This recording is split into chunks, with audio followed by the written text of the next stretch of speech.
Hello, everyone.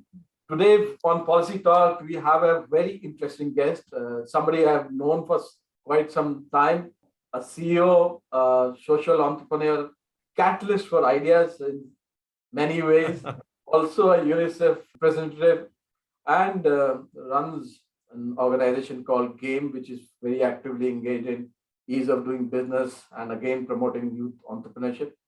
Ravi Venkatesan, welcome to Policy Talks. Hi, Yatish. It's fabulous to be in conversation with you. Thank you so much for the invitation. So today, Ravi, you've written this wonderful book, and I, being a junkie of self-help books, couldn't just. So I read it, and I also wanted my son to read it, who's now in, finished his college, and I thought, it's rightfully aimed at that segment too. But tell us what kind of book it is and what is the primary messages you wanted to convey through this book. Yes. So here's the book that Yatish you're talking about. It's called What the Heck Do I Do with My Life?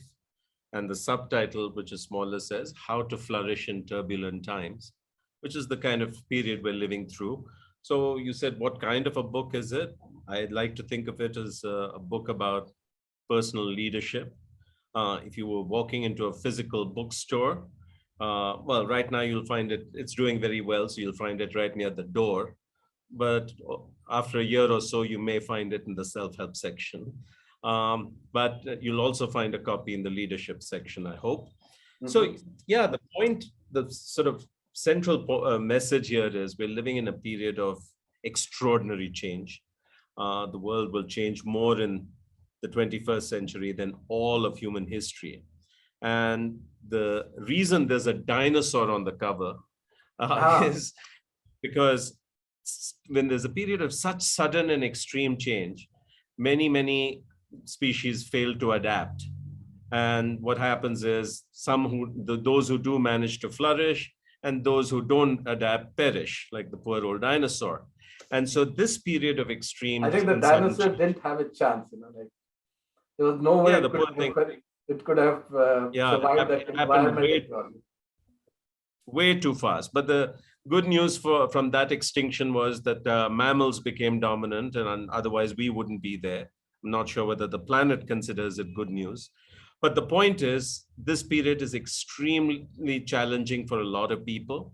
It also throws up incredible opportunities, as we are seeing. So those who are able to cash in on those opportunities will do very well. And so I try to point out what is the mindset that you need, what are some of the skills and the strategies you need in order to flourish in these times. And I want to talk to you about those skills. You talk about certain very important meta skills, and you talk about these skills as being more important than a college degree or even a higher education degree.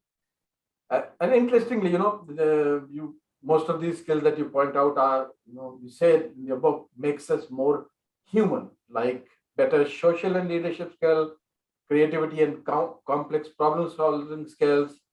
Most of these skills, cannot be just taught from a book or very difficult to kind of teach. Creativity, for instance, in a course, unless until you put those people who are taking the course into actually a project itself. So constructive conversations or project management is the way to learn these skills. What is your understanding? Where should people go to learn these meta skills? Yeah, so first of all, as you say, the education system in most parts of the world, or almost all parts of the world, is catering to a world that no longer exists. A world that was stable, where there were more of the reasonably abundant jobs for those who were educated, a world in which information was scarce. And all that has changed. And so I say, look, there are 3 or 4 meta skills or super skills that will really, really matter. And those are, one is learning agility, which is the ability to, in a situation that you've never encountered before, figure things out. The second one is an entrepreneurial mindset. Not everybody is going to be an entrepreneur, but everybody needs the capacity to see opportunity, seize it, to be tenacious, creative problem solvers. And then, as you said, the third meta skill is, the life skills. Funnily enough, even as computers are becoming more and more capable and robots are becoming more and more capable, there's a huge premium on the ability to work with each other to solve problems. Almost every problem, except the simplest ones, require collaboration within an organization, across organizations, or even across sectors. So things like creativity, problem solving, collaboration, communication, all these social skills become hugely important. Now, interestingly, as you say, none of these three skills can be learned in a classroom and certainly can't be learned online. And the only way to learn it is through real world experiences, particularly what I call crucible experiences, which is take on challenges which are outside your comfort zone. And in the process of figuring it out, you develop all these skills. So I look back at my life and said, what were the crucible experiences? For instance, going to IIT was a crucible experience because I'd always lived at home, living in a hostel, and competing with some really smart people was quite tough. Okay, going to the US and with almost no money, graduate education, finding a job, scrappily climbing my way up was a crucible experience, etc. So these kinds of very difficult challenges is how you develop it. But the point is, everybody can learn these skills. Right now, we run that huge program in Delhi government schools called the Entrepreneurship Mindset Curriculum.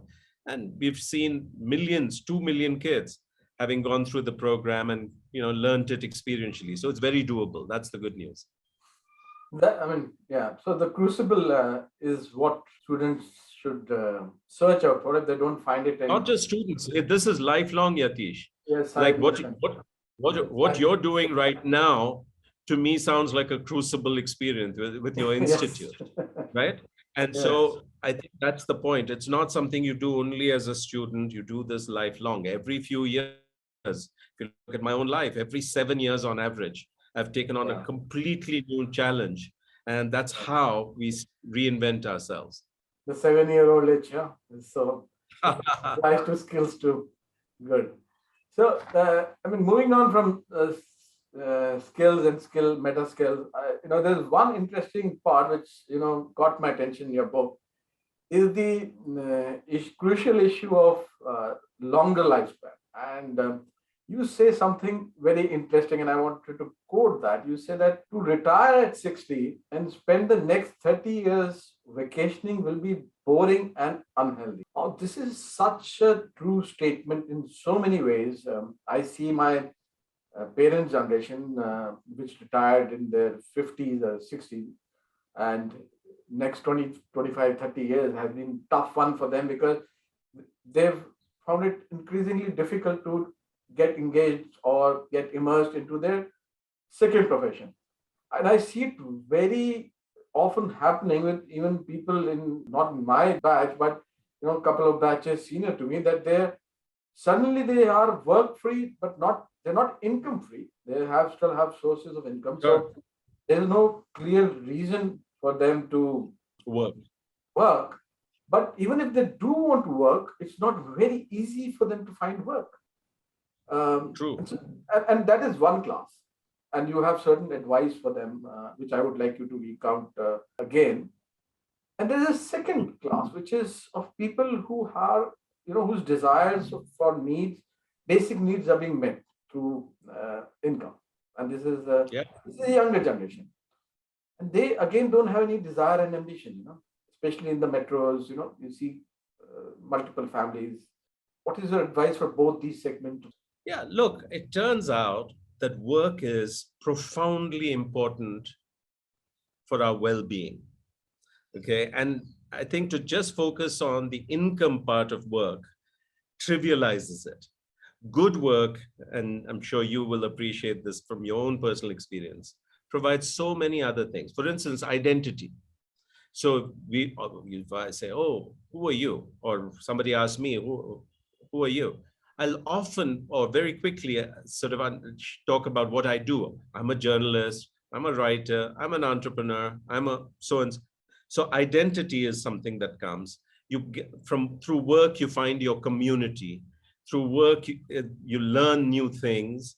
You get the experience and satisfaction of accomplishing things, which is psychologically hugely important. So it's not just income.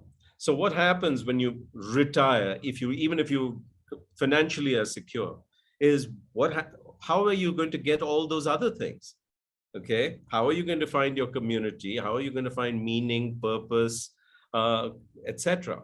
So that's why I say, look, retirement is a seriously bad idea, and what you need to do is find a way to stay engaged and productive. But the problem is, as you know, companies don't like to hire even somebody who's 50-year-old, let Yes. alone 60, 70, 75.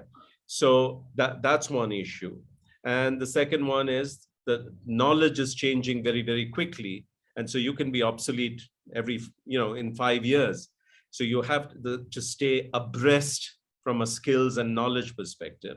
And so this is why, particularly as we are living longer and longer lives, it is important to figure out, this intersection between what you find interesting, what you're good at, and what you enjoy, and that's the way you stay.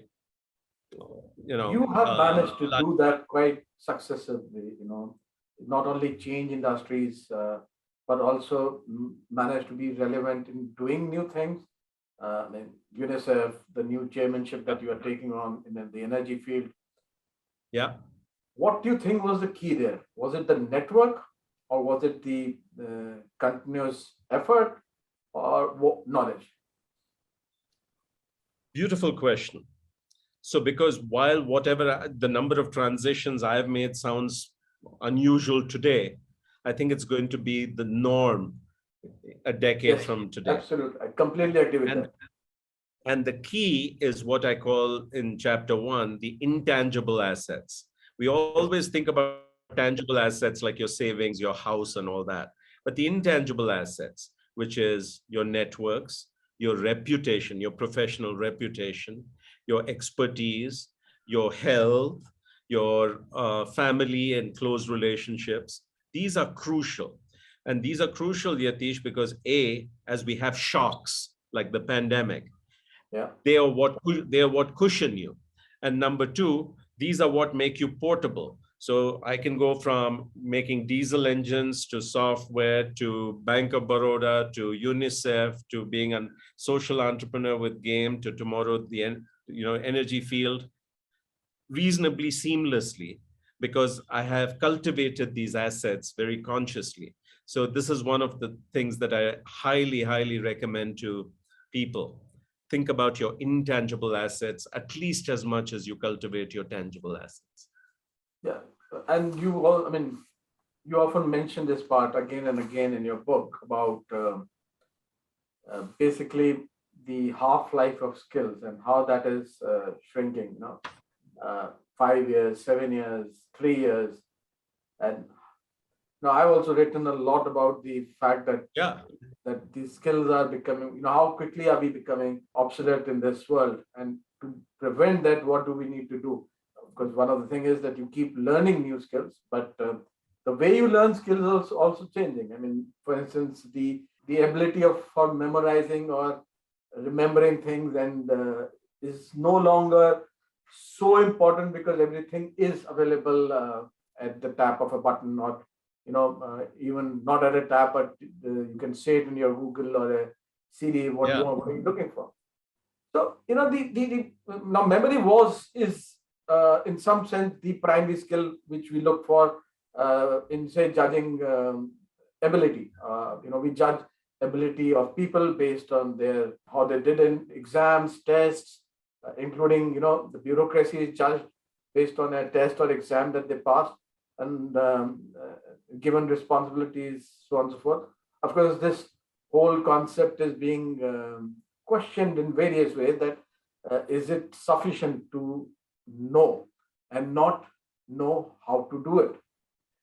Is project management as a skill far more important than knowing about project management?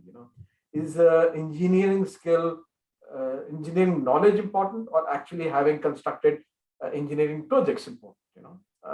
There is a differentiation being drawn, especially as execution becomes more and more important with the government. How do you see this affecting, this current affecting not only the way that students look at their skills, and also how government looks at these skills within their own bureaucracy? So you're absolutely right. The educational system in India and in most countries is obsolete, as we discussed before. 50 years ago, information was scarce. So what was important is how well you memorize information, facts, etc., because that was an advantage. And so you tested people on how much they had memorized, how well they had memorized. Today, as you say, a child with a cell phone has all the world's information at his or her fingertips. So what matters is not what you know, but whether you know how to find information. Okay, so that becomes more important. And the kind of skill that is important now is being able to connect the dots across fields in order to synthesize a picture. So this is why these new age skills, it is creativity, in other words, which is from one creativity, realm which is and apply it to another. yeah, lateral thinking, all these kinds of other skills are more important. But neither does the education system or corporate learning know how to deliver this, nor are we assessing them. But if you see new age companies like Google, they are now saying, look, we no longer need undergraduate degree or certificate. What matters is that you pass our aptitude test, and they are testing for these things. Okay, so more and more people are realizing the importance of these skills over the degree. And you're seeing this also in the unemployment figures, Yatish, because young people with a higher education degree are more unemployed than Yes. people with a basic degree. Okay, and so Interestingly, we have this. the army has always recruited on the basis of skills. So the army recruitment thing has three components. It has a physical component. It of course has a test to kind of reduce the number of applicants and get a basic IQ level. But the second tests are very important. There's a psychological test, and there is a physical problem solving test, which puts people, groups of people, in a problem, a physical problem, to traverse the area with obstacles, and then based on how they have tackled it, they come to a judgment. Now, this is not used in IMs, it's not used in corporates, and it is certainly not used in government. So in a sense, that's beautiful. In a sense, it is, this should come back. What you're telling me about Google, I've seen Google, even now some of the consulting firms are saying that degree is not important. But then what is important? I don't think so. They have defined it very well. And but Google in particular has done a good job defining what is important. And I describe the results of that briefly in my book. But you're talking about the army, but even when I was with Cummins and we were setting up our new factory in Jamshedpur in 1996, and I was the CEO there, the way we recruited our workforce is by actually getting them to do simple tasks and seeing whether they would follow instructions, how well they worked with each other in teams, and so forth. And that's the basis on which we recruited them. And we learned this actually even before from BMW. So there are a few companies that have over time have figured this out. I think Taj Hotels, Indian Hotels, also has been clever about this stuff for quite some time. But such firms are the exception. I think more and more are figuring it out. So another issue that I wanted you to touch upon a little bit, most of the advice that you've given in the book, you used your own learnings in your own career. For instance, you talk about money and greed, how your views on it has changed, and where was your ambition in the 70s, 80s, 90s, and subsequently how it has changed. A generation that has come out from shortage typically has a different view of things. Now we see the youth of today, Tyler calls it a complacent class.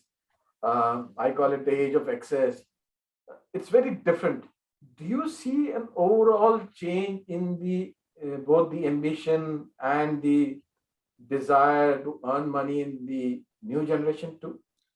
I think that's a very good but a complex question, because when you talk about the new generation, it's a very large number of people, Yes, yes, and therefore they too, there's a distribution of all over the spectrum, right? So there are still people who are striving and want to make it big. There are those who don't believe that is important, but saving a crumbling planet or making society around them better is more, inspiring thing. A lot of young people today, they are driven much more than my generation or your generation, Yatish. They're by the calling to make the world better, and they look for their thing. And then you have others who are fairly content, and there's some, as long as some basic needs are met, they're okay. A heck of a lot of people are still living on the edge, okay, and barely making ends meet. So my point in this chapter, which you talk about, is, look, the question, how much is enough? yes, There are a lot of people who don't have enough. It's very clear that they need to figure out first how to get to that point. But there are a lot of people, and I was one of them for some time, who are insecure about money. And so they keep doing whatever they're doing, even though they no longer find it meaningful, no longer get joy, but either out of insecurity or greed, they stay on the treadmill instead of pursuing, something that, let's say, something more purposeful. And that's why I say, look, the money is like salt, in the sense that too little salt or too much salt, you have a problem. You need to have just enough, and just enough money gives you freedom. So how do you find out the answer to how much is enough? So I'm actually catering to a very modest number of people who are struggling with the issue of how much is enough so that I can get on and do what I really want to do. So yeah, but I do think the world is very, very diverse. I work a lot in UNICEF with younger people, yeah, typically 15 to 24, and I'm amazed at their determination to build a good life for themselves. I wouldn't characterize most of them as, content, easily content, and parents have made a little money, I have a roof over my head, so let me go enjoy. That, I think, may describe some minority. And a lot of them are go-getters. And I think even in my entrepreneurship work, what we're trying to do is get more and more of them to say, heck with a job here, let's go build something. And when you see a show like Shark Tank, yeah. you begin to see the raw energy in a lot of our young people. So I'm actually very optimistic. If you ask me, in a crazy world, what are one or two reasons to feel optimistic? I would actually say young people everywhere. Last question, Ravi, and more about the book and the writing process, because a lot of our Sure. listeners would be journalists or possibly aspiring writers. What is your writing schedule like? How do you plan it? How did you plan this book? Yeah, look, I'm an occasional writer. Mhm. This is my second book, and when I care about a topic, I write about it in the form of a 800 to 2,000 word piece, and then I shop it around and so forth. So I wouldn't say I'm a serious, disciplined writer like, say, you. But so my writing approach has been to take a topic, think about it. I then research it, and by reading books, getting on the net, etc. I take lots of notes. For a tech Show us your executive, notes. so these are all various notes.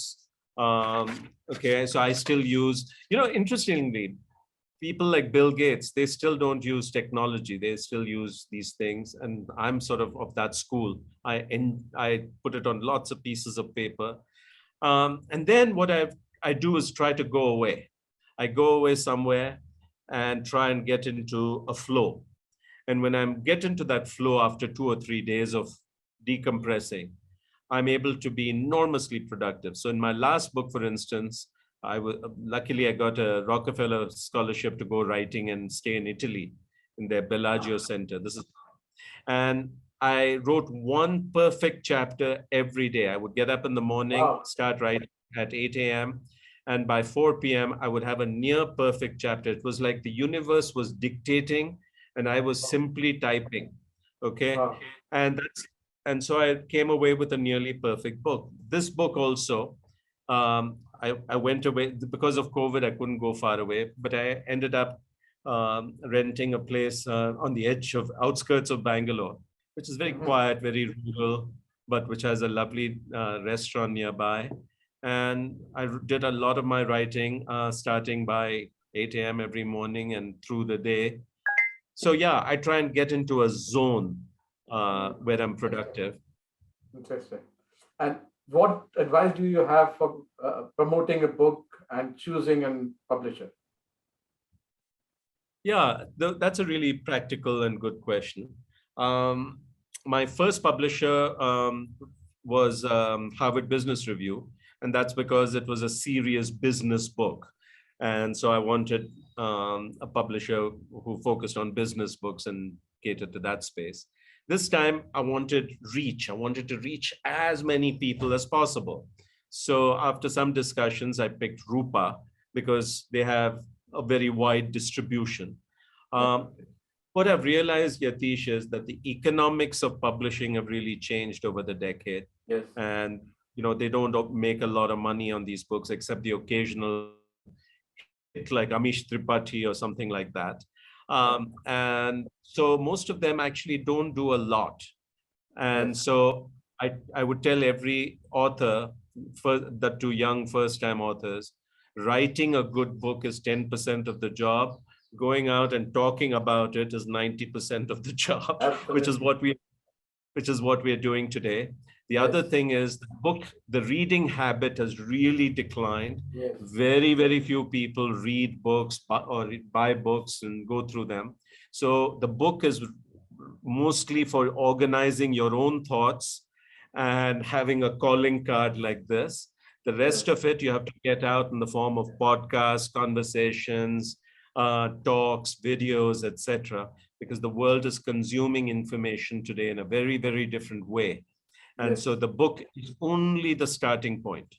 Yes, very true, very true. Actually, to paraphrase what you're saying, I see the book as the starting point, not just for a podcast or video, but also for a course. So you should actually turn this book into a course which anybody and everybody can come in, enter, learn, and then get out. Even they don't have to spend the whole 18 hours or 15 hours, whatever the duration of the course. But even if they do it modularly, it's like would have enormous impact.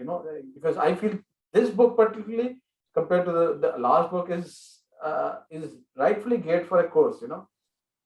Absolutely right, and your instinct is totally correct. I even turned the last book into a course, which we taught for a number of years at IIM Bangalore. And this one we're turning into both short program as well as a longer programs. We're creating a 5-day masterclass right now. Wonderful, that's the way. Yes. Yeah. So all that will be coming out fairly soon, but it's a great suggestion and a good idea. Thank you. Wonderful. Wonderful to talk to you, Ravi, and looking forward to that masterclass. I'm sure we'll have another discussion when the masterclass is out, because I would love to kind of go through the masterclass myself. Well, we'll treat that as a willing volunteer then. Yes. Okay. Wonderful. Thank you very much, Ravi. Good. Thanks, Yatish, for having me here.